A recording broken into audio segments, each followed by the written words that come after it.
自動でお風呂を沸かします。お風呂の線は来ましたか？自動でお風呂の線は Hello and welcome to another episode of No Such Thing as a Fish, a weekly podcast coming to you from the QI offices in Covent Garden. My name is Dan Schreiber. I am sitting here with Andrew Hunter-Murray, James Harkin, and Anna Chazinski, and once again we have gathered around the microphones with our 4 favorite facts from the last 7 days, and in no particular order, here we go. Starting with you, James. Okay, my fact this week is that on their birthday, every Beefeater at the Tower of London gets a gift of a free bottle of Beefeater gin.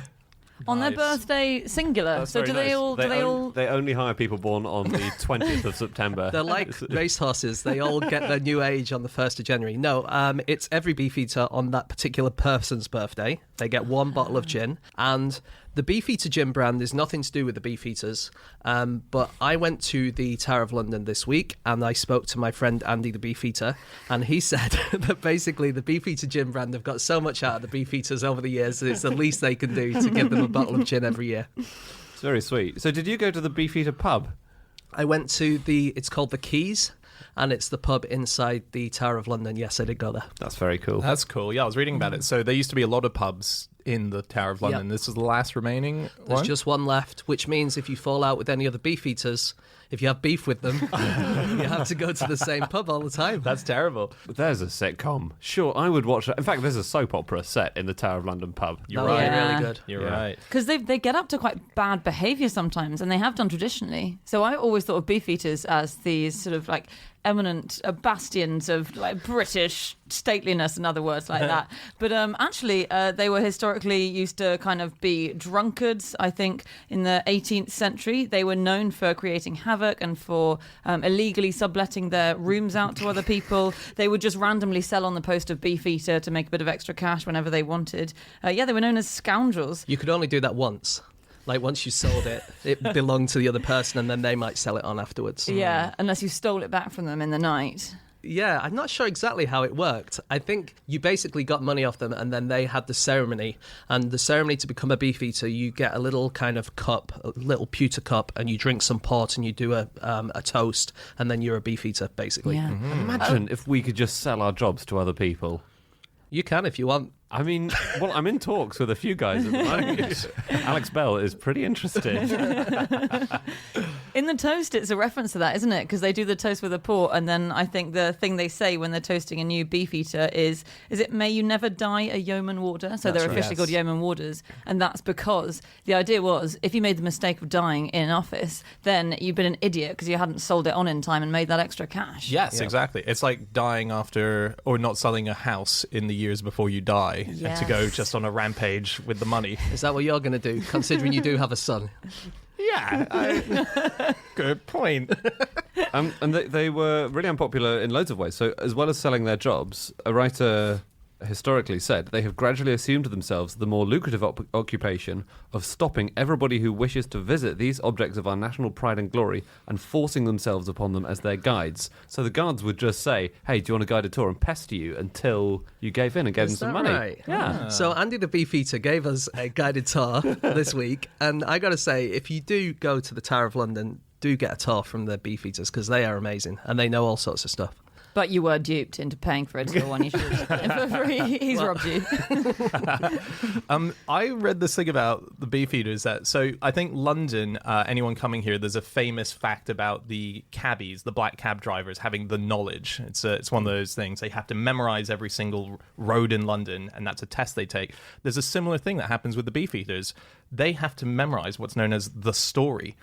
And it's 900 years of the Tower of London's history. They need to know it word by word within 6 months of passing their probation after being sworn in. Yeah, but you now get these Uber Beefeaters, don't you, who come in and they just read the story off their Kindle on their phone.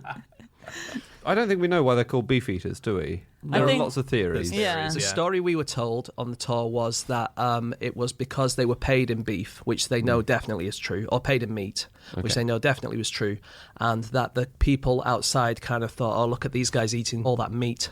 And so it was like an insult kind of thing.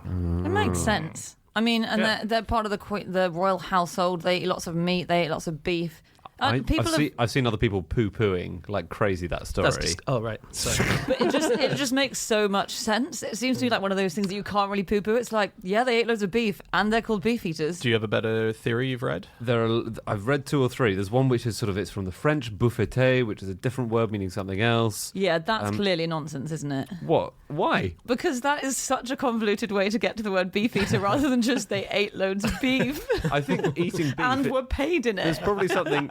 Who gets paid in beef? But we know they were paid. We know in that it. they were, yeah. We know they were given a stipend of beef, which most people weren't able to eat at the time. And we know so that people took the piss inconvenient, out though. of the royal household for because they ate so much beef around that time. I think Andy's right. There's so many holes in this. I just can't I see. just don't believe it. But it could I don't be, believe it. it could be that it came from something else, and then it was helped by the fact they ate lots of beef. Right? Yeah, exactly. It could have come from buffeter, and then I'm not buying it. So what does buffeter But there are beef eaters today. The ravens eat raw beef.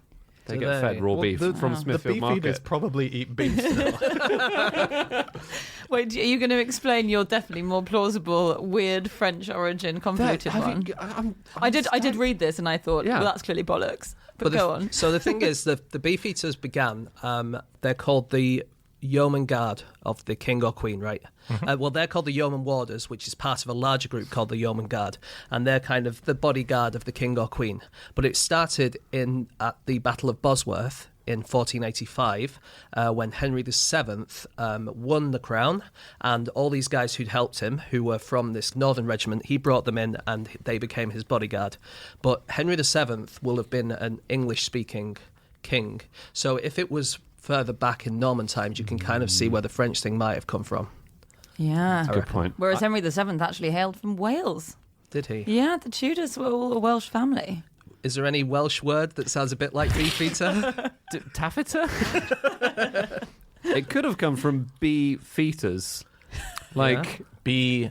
What's a like feater? The bee. Like, a feat, like you accomplish a feat. With a bee. Yeah, like with a the- bee. Bee racing or Yeah, something. exactly. So maybe they were famous for their bee racing back in the day, and they got known as the Beefeaters. That's good. Maybe the bees were the original ravens, you think? That they trained. Or maybe there was originally another group called the A-Featers, who did lots of Exactly, feats. yeah. And then they kind of died out, and then the B-Featers came in. Bingo. The less good featers who could never got into the A-team. Maybe. I'm just saying, there's a lot of explanations. You're right. Did you see, when you were in the pub, James, I wonder, there's apparently a framed photo of Rudolf Hess. I took a photo of it. Did you? Yeah, Did you? of his signature as well. Wow. Yeah, he sort of signed. They asked him for a pin-up photo, basically, because he was a senior Nazi who was imprisoned there briefly in 1941. I Yeah. think he defected. Everyone else was taking photos of all the pictures of Beefeaters and stuff, but I clocked the signature of Rudolf Hess and thought I got to get a photo of that. Well, you've got a large collection of Nazi signatures. So instantly, you recognised it. It's in that cabinet behind the fake bookshelf in your house, right? That makes sense. Did he defect? Because it sounds like when he was there, a lot of people collected his signature, and that feels odd. I think he flew over with his family to Scotland via Norway. So, yeah, I think he came over. I think typically there weren't many Nazis arrested during the war from the German side. Yeah, But he yeah. was prisoner, wasn't he? imprisoned, yeah. I He didn't was in realise the Hess Tower had of London. defected. He wasn't just drinking at the pub. Yeah, but he if you defect, they don't just say, "Oh, great, well, welcome to Britain. Here's your home." Yeah, no, he was in jail at Yeah, the they Tower of arrest London. you, and then they sort of ask you a few questions. Yeah. Are you sure you're Rudolf Hess? That kind of thing. Yeah. Yeah. But then he did get tried after the war, didn't he, and committed suicide in prison, Hess. I'm not saying it's a happy ending to the story. Right. But also, let's not waste too much sympathy on the guy. So if you got the Rudolf Hess, everyone else is doing Beefeaters. Did you see the framed photo of Bruce Willis? I didn't see that. Did you no. not? I saw a framed picture of the Duke of Edinburgh. Okay. I didn't see Bruce Willis. Well, it says amongst the things that you'll find there's a ceremonial axe, which is in the saw corner. that. Saw that. Photos of guests like Bruce Willis and Tom Clancy. The I don't know what Tom author. Clancy looks like. No one does. So that Does he could look like be. the Duke of Edinburgh? That's true. And you've got face blindness, so actually, I would recognise Bruce Willis, perhaps, right. if I was stood next to someone who said that's Bruce Willis. No, I didn't see that, but I wouldn't. There's lots of pictures there. Yeah. Do they have pictures of their final prisoners? because they should do. And actually, I didn't read that they did. But their last prisoners were the Cray brothers, weren't they? Were they the very last prisoners? Yeah. Wow. Which I think seems there was. so odd. It's such a weird coincidence. Well, it's because of their national service, right? Yes, no, I know, but it's odd that it's them. Yeah. But it's someone famous. Yeah, right? exactly. So this was in 1952, before they were famous. And they had just... Where are they now? and they'd failed to report for national service, and they'd been on the run for ages, and then they'd been caught by a policeman who was like, you didn't report for national service, and I think they punched him. Yeah. And But I think then their regiment was based at the was Tower of based London. at the Tower of London. Yeah, which So is weird. bizarre. And Cray brothers, for any overseas listeners, they're the very famous mob London gangsters. They're our godfathers, basically. Played by Tom Hardy and Tom Hardy in that movie. That's right. Yes. Yeah. Here's a tenuous link. You mentioned the Duke of Edinburgh just there. I did. So the Duke of Wellington, Okay. a completely different Duke. So the famous Duke of Wellington, the one who won the Battle of Waterloo, he was the constable of the Tower for 26 years after the Battle of Waterloo. Wow. And he completely changed it. So he did this huge reform program. He stopped people selling their jobs as beefeaters. And he drained the moat because lots of people were getting cholera, basically, because it was so, sort of stagnant. And he also closed the Royal Menagerie, which used to be based at the Tower of London. Yeah. And he closed it because people kept being killed by the animals. Oh, really? You used to just be allowed into the monkey room. There were no barriers. But the monkeys wouldn't eat you, would they? Well, they might nibble on you. well, that's kind of it. The account was that a monkey tore a boy's leg, quotes, in a dangerous manner. Wow. Yeah. An assistant keeper accidentally let a lion and two tigers into the same room, and they started killing each other. A wolf escaped and ate a terrier. There was just constant accidents happening because there were these wild animals there. Wow. And so when that guy came in, that's basically when they count the Beefeaters from, really. Beefeater number 1 was that guy, and then Beefeater number 2 was his mate, and then so on. They don't really have records for the previous ones because they were so often sold between people. But from that guy to the present day, there have been about 400 Beefeaters, and that is fewer than people who have been in space. Wow. Have any Beefeaters been into space? Not to my knowledge. Okay. So the guy who was the constable, he historically was allowed to keep all livestock that fell from Tower Bridge into the river. So anything that fell from the bridge into the river, he was allowed to keep it. Again, that sitcom is going to be there's going to be a great episode where the constable's trying to push livestock off Tower Bridge into the river. And for every foot of livestock that stumbled into the Tower moat, he received 1 penny. Quite Wait. hard to retrieve a cow from a moat, I would have thought. I think you've earned it if you do that. Wait, so Yeah. if a donkey puts 1 foot into the moat, you get 1 penny? 1 foot in the moat, it could be the name of the sitcom. I believe that's right, yeah.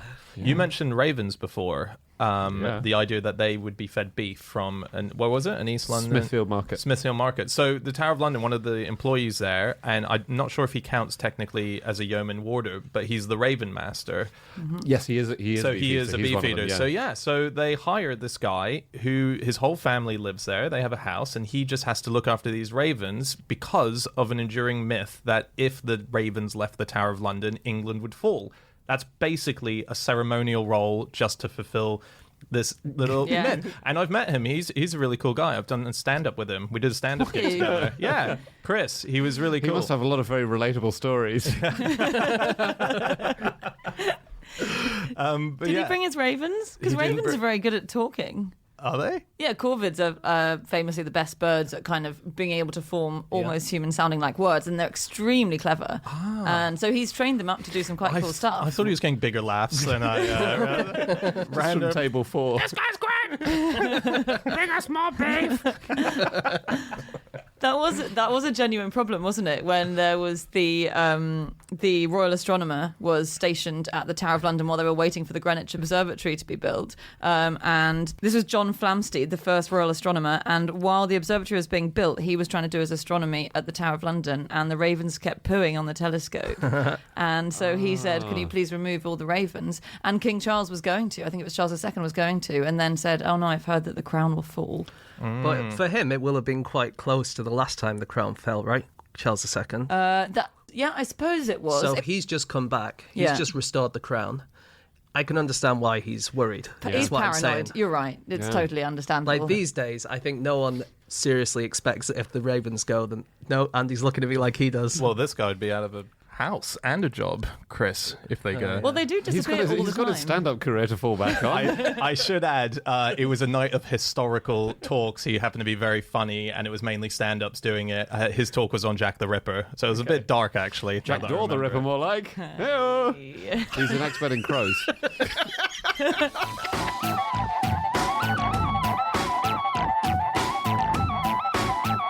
Okay, it's time for fact number 2, and that is Andy. My fact is that the economic activity of the Roman Empire can be measured by studying 1,000-year-old ice in Greenland. Wow. Wow! Yeah, That's this is mad. Amazing. It's so cool. Okay, so it takes a tiny bit of explaining. So, a group of scientists have released a new study which is all about measuring the Greenland ice sheet. There's a miles-thick ice sheet covering a huge amount of Greenland. And we know when ice forms because we know how much snow falls and it packs down and it becomes ice and it gradually gets deeper and deeper. So the scientists have been studying the period between 1100 BC, 3,000 years ago, and 800 AD. And they've been measuring the chemicals in there.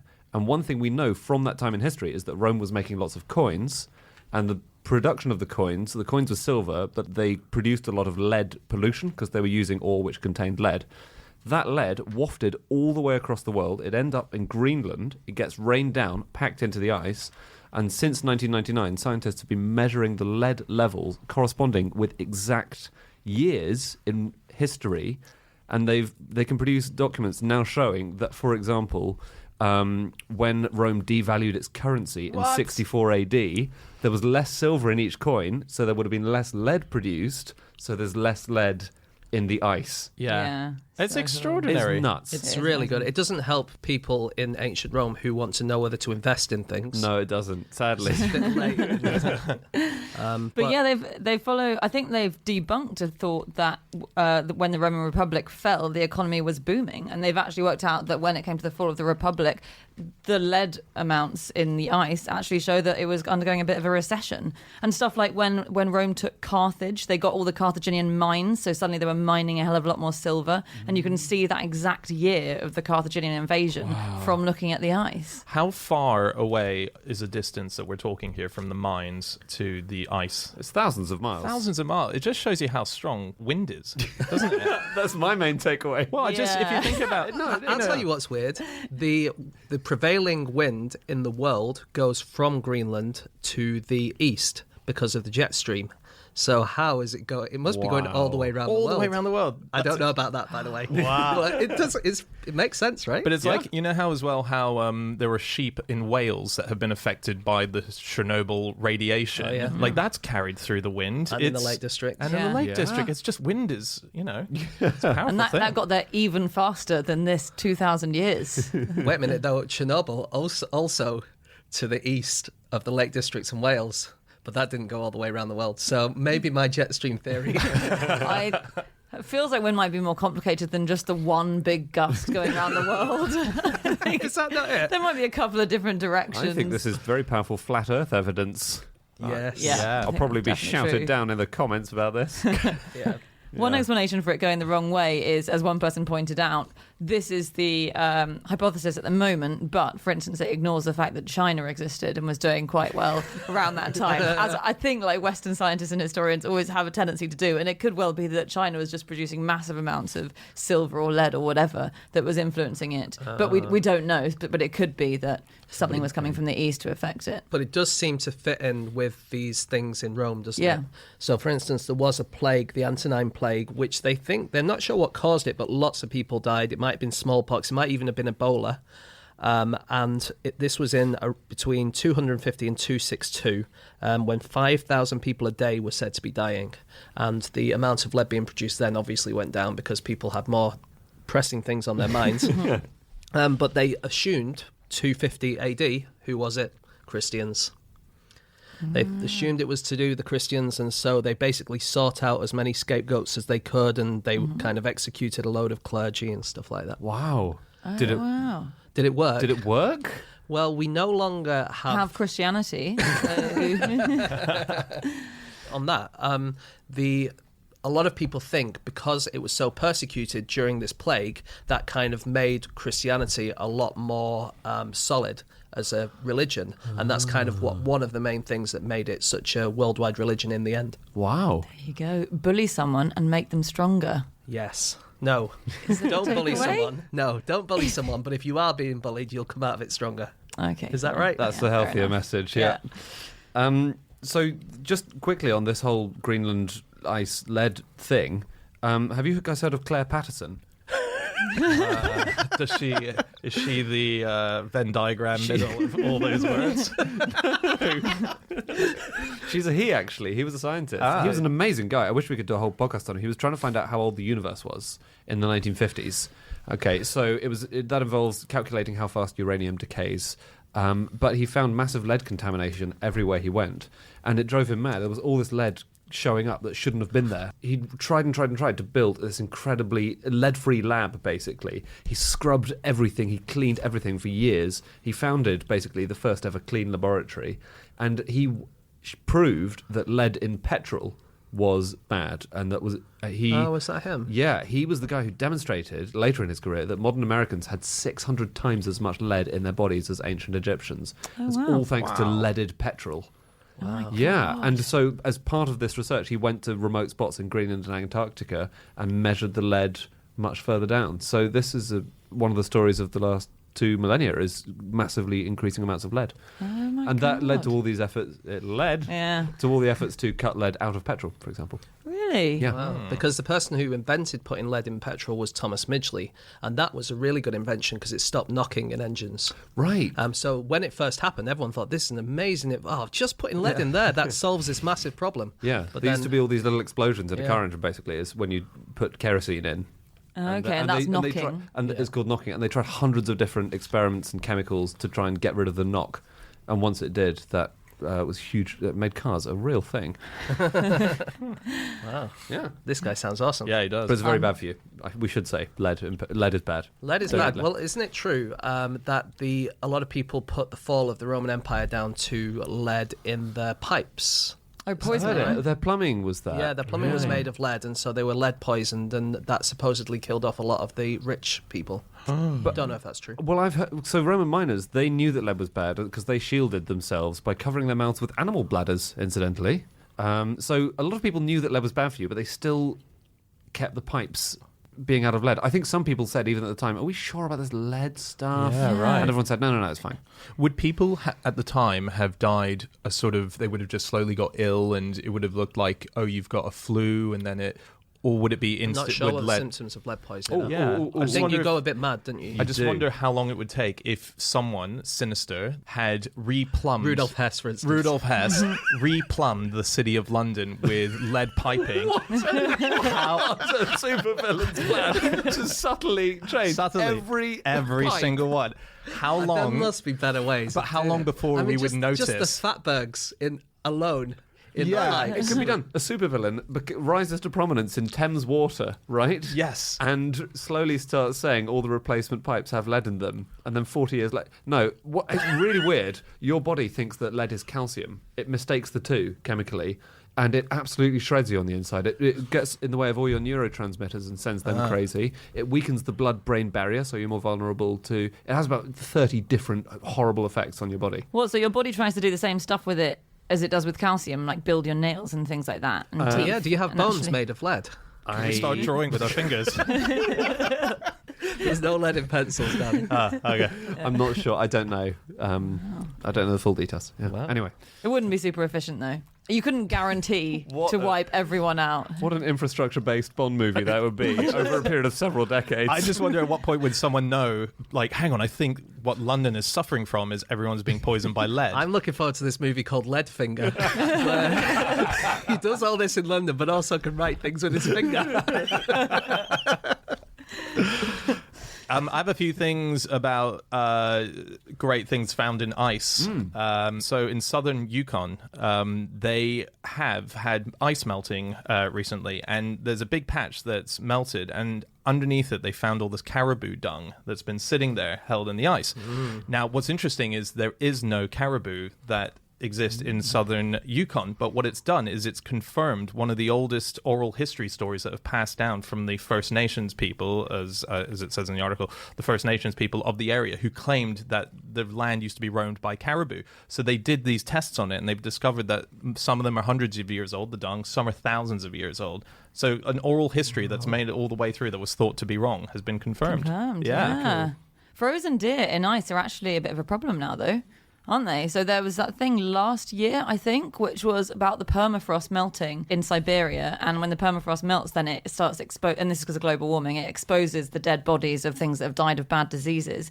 And I think it exposed a reindeer who had anthrax poisoning, and it had anthrax poisoning in 1895, but it released the anthrax back into the atmosphere, and I think someone died of anthrax poisoning, actually. Really? Yeah, and now scientists are saying that, as it melts and global warming advances on us, then it's going to release all sorts of old stuff, like bubonic plague is going to... I've heard smallpox. Strike out smallpox is going to come back, yeah. This is a good sequel for your movie, Dan. Yes. The next movie, the supervillain moves to Siberia with a hairdryer. No, comes The largest hairdryer in the world. No, he comes back here selling ice cubes to everyone in London. They And they all melt have in the anthrax in house. them. Yeah, and everyone dies when they have a cup of water Why with are ice. all these films set only in London? Because it's James Bond, he's British. Yeah, true, yeah. I really like this fact, okay, because it's sort of a historical thing being revealed by science, and it's kind of an exciting crossing of those two academic worlds. And something quite similar to that was, the Saddleworth Moor fires this year. Yep. So that was in the Manchester area, obviously. One side effect of those fires is that it's going to release all of this long-lost pollutant from the Industrial Revolution, because I know, it's exciting.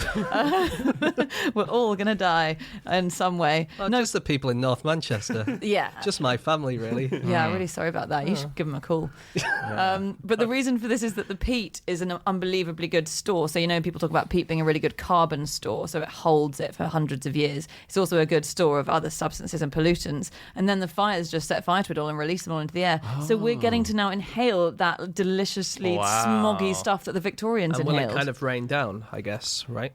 I don't think you'll be able to see sort of bits of 19th century coal falling out of the sky. But I mean, sometimes you get that, don't you? Like when it's been, like it picks up sand from the Sahara and it rains down in... yeah, might get a bit more smoggy. But you won't be able to tell it's 19th century coal, particularly.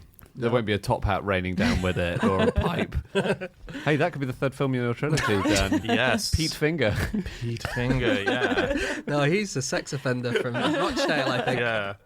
Now in this, you would need the villain to create a gust of wind that sends all the peat from Manchester to London. But could he maybe do this with his giant hairdryer? Yes. Oh, okay. yeah. So all right. So the villain of the second film has survived into the third. Because last week we did mention that they're looking for a new director of the Bond films. And I think we're only cementing our pledge to become that.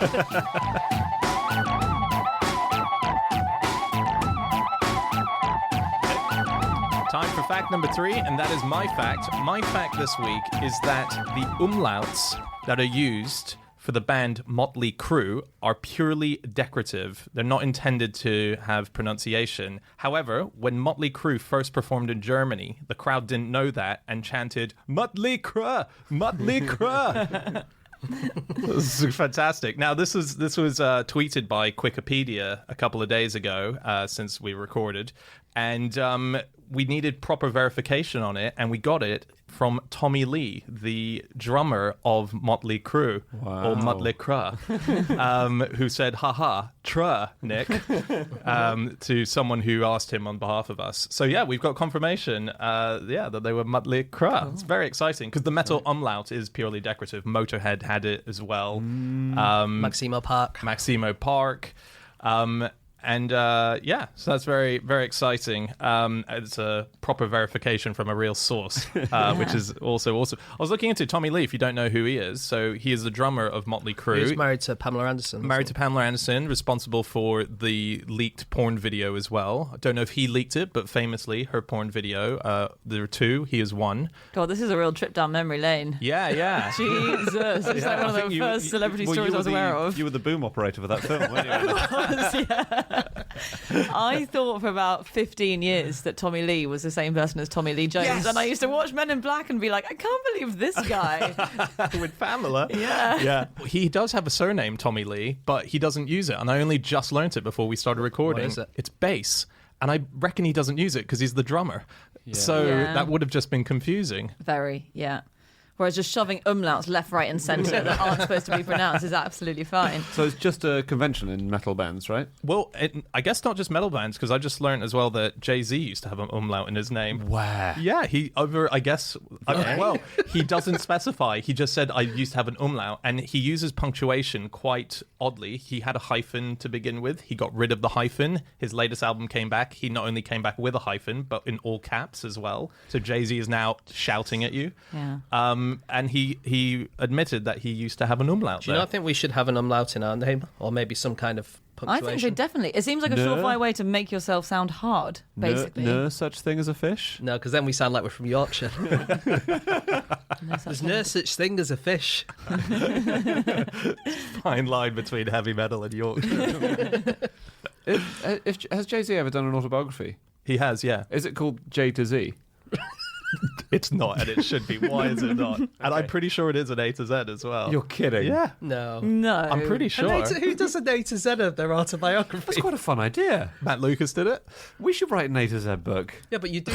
So B is Bon, but what do you do before that? Oh, yeah. Antenatal, I guess. Nice. Yeah. It's not as good as the movie ideas. I think we should stick to another sequel of those. So on the metal umlaut, the first band to have an umlaut was called Amon Duel the second. That's AMOND U umlaut L, Wow. and then two I's. But that is fair enough because dual is a Turkish word which has umlauts in it. And the first band to give itself a spurious umlaut was Blue Oyster Cult. Oh, yeah, of course. Yes, yeah. Which Over is, which letter? Over the O in oyster. And the longest continuous umlauted word in the world Go on. is ya. So J-A-A-A, all of which have umlauts above, are. It's Estonian, and it means the edge of the ice. So when you get to the edge of the ice, you're, yeah. That's good. So yeah, punctuation. Yeah. So I think we've covered before the interrobang, maybe on QI, which was that was something that actually appeared on typewriters in the 60s, which was a question mark and an exclamation mark that were elided, which means you're asking a question, but like, are we going to the cinema today? In a really excited way. I had a really sad childhood. That was the kind of thing that got me excited. But another thing that the language has always been hunting for is ways to show irony, right? So people have always been trying to invent bits of punctuation that show you're being sarcastic. And actually, the first person who suggested a way of doing that was a guy called John Wilkins. And do you remember John Wilkins? Nope. No. He is the guy who also was the first person to plan to put a man on the moon and designed No a way. rocket for it. Oliver Cromwell's brother. Yes. In law. So was he suggesting that ironically? It was a one big joke that got out of hand.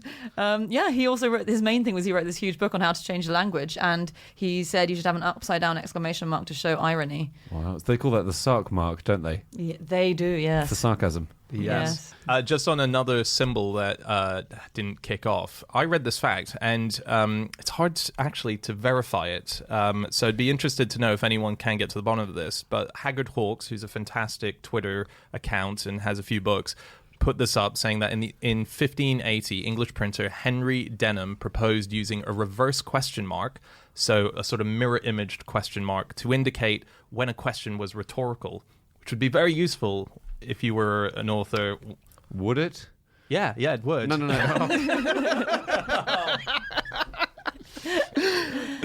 So we think that this might. We're not sure if this is true, right? Because we've not found anything earlier than the 1990s of evidence for it. Although Denham, he did invent two different types of question mark, one for yes/no questions and another one for questions that begin with WH, like why, where, what. So he had two different question marks for those. What was that for? Why do you need a special question mark to let you know the question begins with WH? Because In case it's been such a long sentence that you can't remember the word it began with. Well, I think the reason that we don't still have them is because they're not that useful. Yeah. But he was the first person also to use semicolons with any kind of regularity. He wasn't. He didn't invent them, but he was the first one to use them regularly. Nice. And consistently.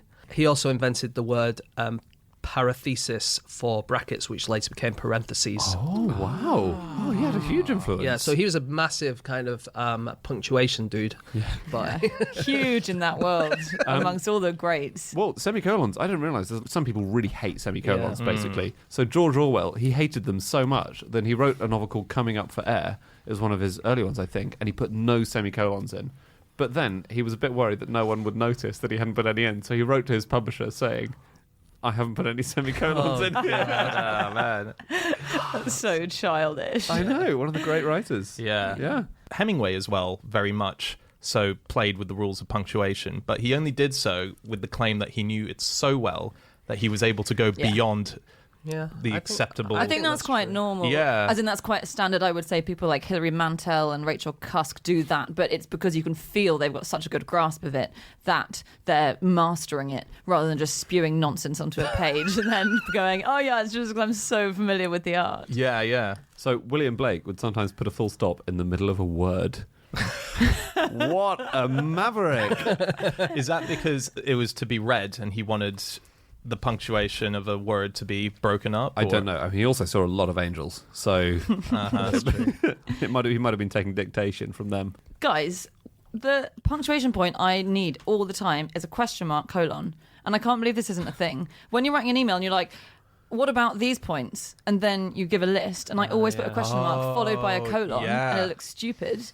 I think that's the most essential piece of punctuation, and no one's ever come up with one as far as I know. yeah. So how are we going to fix it? Is it a question mark with 2 dots at the bottom, with a sideways umlaut at the bottom? No, how about a second dot underneath the first dot, so That's it's what I raised mean. up? Like a Sideways umlaut. Yeah, Goodness, right. what about a second dot in the middle of the round bit of the question mark? Like an eyeball. Like an eyeball. Or a nipple. Let's make the question mark a bit sexy. I think dots at the bottom makes more sense, doesn't it? We could call them question norks. Okay, no. Oh, God. Maybe not. It's descended. That's actually making quite a highbrow point initially, I thought.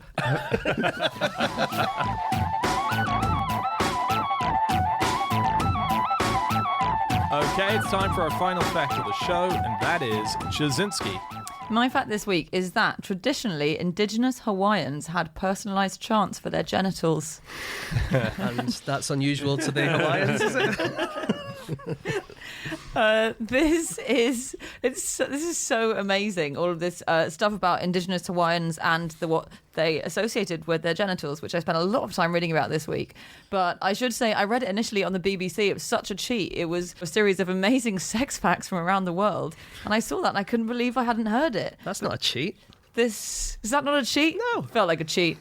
You're allowed to get your facts from anywhere. I actually went to Hawaii to try and find something, and I didn't find anything. I went to Hawaii, stood in the airport, and did a chant about my genitals. Not allowed back in the United States. So this started being recorded from the 18th century when Cook and others went to Hawaii, and it turns out that indigenous Hawaiians would give their genitals a name, or their parents would give their genitals a name almost as soon as they were born, and they'd also write a song for them and sort of have a story around their genitals, and it's called the Mele Mai, the genital chant, and it describes that individual's organ. So you had to name your child, and then you also had to name your child's genitals. It's hard enough to find a good name for your Exactly. child, isn't it? Have you Do you thought reckon they had books? The perfect name for your child's genitals. I named my child's genitals after his grandfather's genitals. One example that I found was Queen Liliuokulani's Mele Mai was the story of her vagina, and it was called Anapau, which meant frisky.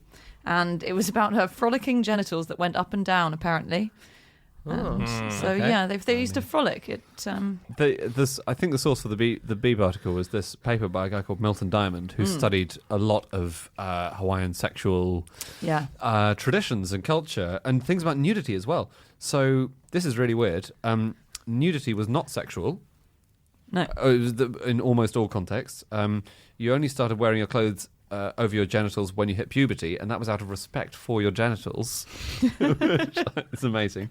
But nudity for adults was symbolic of death or punishment or lamentation. And if you were seen nude outside a ritual context, it was widely assumed that you had gone mad with grief. Yes. So it's not as sexy. It's really not. Nudist beaches, very sad places in Hawaii. It could also be used as an appeal for forgiveness, this paper said. So if someone's done you a wrong, then the way you ask for their forgiveness is by taking all your clothes off and following them around until they forgive you. Turn up outside their house at 3 a.m. Naked. Please forgive me. Please take me back. I've done that, actually. It's normally It's just my Hawaiian heritage. Is it? Do we know if this is no longer being done? Was this for traditional old indigenous? So what happened was, when the Europeans came to Hawaii, they saw all this stuff happening, but then they soon cut it all out because it wasn't very Christian. So there was a lot of taking over Hawaiian culture and enforcing Western. And then Hawaiian indigenous people have tried to take a lot of it back, but I think it's obviously quite difficult because it was lost for about 50 years. So there was a meeting where they go, the penis chant, do we want that back in? I'm good, I think. So, like, for instance, hula dancing is probably one of the most famous things in Hawaii. And Captain Cook said it was perfectly easy and graceful. He thought it was amazing. But when the missionaries arrived, it was officially suppressed. Have you heard of penis blowing? Yes. No. Well, no, I don't think you have. I've seen that Tommy Lee video. It's a sequel to Men in Black. Okay. This is odd. This was a daily ritual for a Hawaiian infant, which is where the members of the family would blow on the penis. Just with a stream of air. And it was to prepare the foreskin for a kind of micro-circumcision ceremony. And it would normally be an aunt or a grandmother who did the blowing. Yeah. But lots of relatives were qualified to be the blower if you didn't have any aunts, so that's fine. Wait, so what were they blowing onto it? Just blowing air bacteria? onto it. No, they just blow to protect it in their mythology. Yeah. Okay. And this is a really common thing. And there were lots of people, even well into the 1980s, for example, who had this done to them in their childhood. Yeah, and in fact, there was a story, wasn't there, about a man who It was totally non-sexual, we should say. Yeah, completely. There was a story about a man who was annoyed because he'd married a Hawaiian woman and he left her mum to babysit their child and came back and found her doing this. It was like, why are you blowing on my child's penis? And apparently the mother-in-law was like, well, I have to, otherwise it's very bad luck, and was really worried about the baby's health if she didn't. But it seem weird, actually, if you haven't explained that beforehand. Yes, yeah. I like it's another gust of wind fact going into the... Because maybe it does something. Interestingly, you can tell the economic activity of the Roman Empire from discarded foreskins of Hawaiian children. Oh my god. The author of this paper is called Milton Diamond, as you mentioned before, and the only thing that I could find of interest outside of him writing this paper, so he wrote a lot about sex and gender and so on. He had a big feud with a man called Money. So Diamond and Money had a big feud, and they famously got into a punch-up at a conference in Dubrovnik. So Money had written a book called As Nature Made Him, The Boy Raised as a Girl, and mentions it in this book, this fight. And there was a lot of chat about transgender at the time, and so that's where they fell foul of what they thought definitions were. And there was a fight, although Diamond claims he doesn't recall being punched. But yeah, that's the only thing is, sort of... with Diamond, he is really hard, isn't he?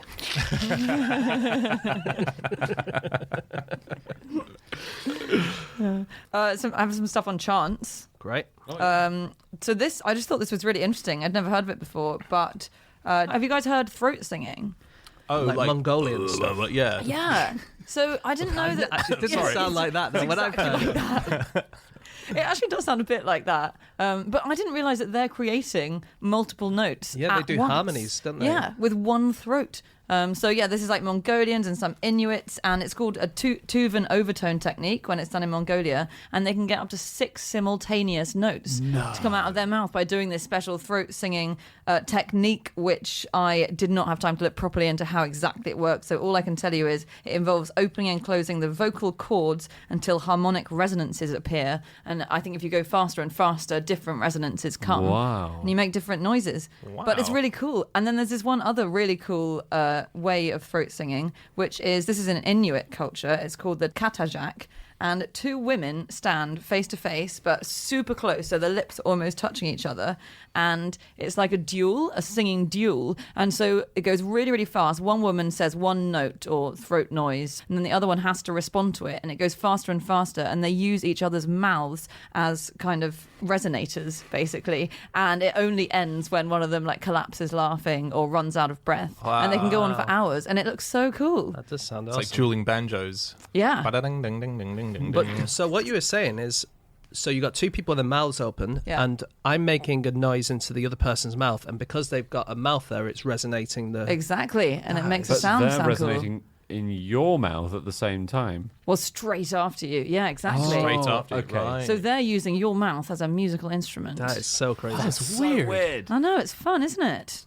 Have you heard any? Yeah, Wow. It sounds cool. sounds weird. The Yeah. throat singing, the normal stuff, the Mongolian stuff sounds a bit like didgeridoos, doesn't it? It does. Yes. Yes. Yeah. Yeah. Oh, God. Six notes. Stop doing that in my mouth, Dan. Can I quickly mention, because naming of genitals is a practice that still does go on. There was a survey that was done in 2015, and it got reported in many places because it was a genuine survey, and they found that 73% of men have given their penis a nickname. Is that right? Yeah. 59% say that it was a woman who came up with their nickname for them. Oh. So the survey was commissioned by a men's retailer called Giacomo. So this is a survey done through them. So, right. okay, let's a few nicknames. I can't think of anything that's not rude. Terry. So the top five. Give us what letter does it begin with? T for. Oh, so Terry. Is it one word? It is one word. Um, And think Terminator. sort of Terminator. Think what? gods. Thor. No. No, because that's just someone with a lisp with Sorry. and also a venereal disease. I was trying My to not penis to- is Thor.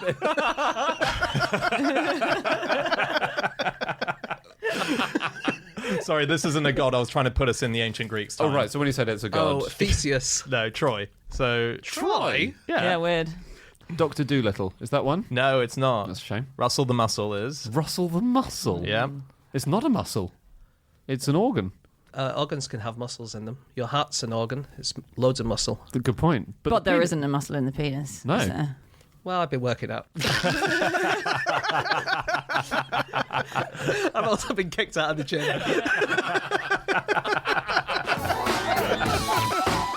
Okay, that's it. That is all of our facts. Thank you so much for listening. If you'd like to get in contact with any of us about the things that we have said over the course of this podcast, we can be found on our Twitter accounts. I'm on @Schreiberland, and my penis is on. The table right now, Dan, get it off. Andy, stop blowing on it. Andy, @AndrewHunterM. James, @James Harkin. and Shazinski. You can email podcast@qi.com. Yep, or you can go to our group account, which is @NoSuchThing, or you can go to our Facebook page, No Such Thing as a Fish, or go to our website, nosuchthingasafish.com. As I said last week, we've redone it. It looks really awesome. It has everything up there from ticket links to all of our previous episodes to our new book that's coming out. You can also get a behind-the-scenes documentary that we made called Behind the Gills. That's up there, a link to that. So go there, find everything, and if you want to hear us again, we'll be back again next week. We'll see you then. Goodbye.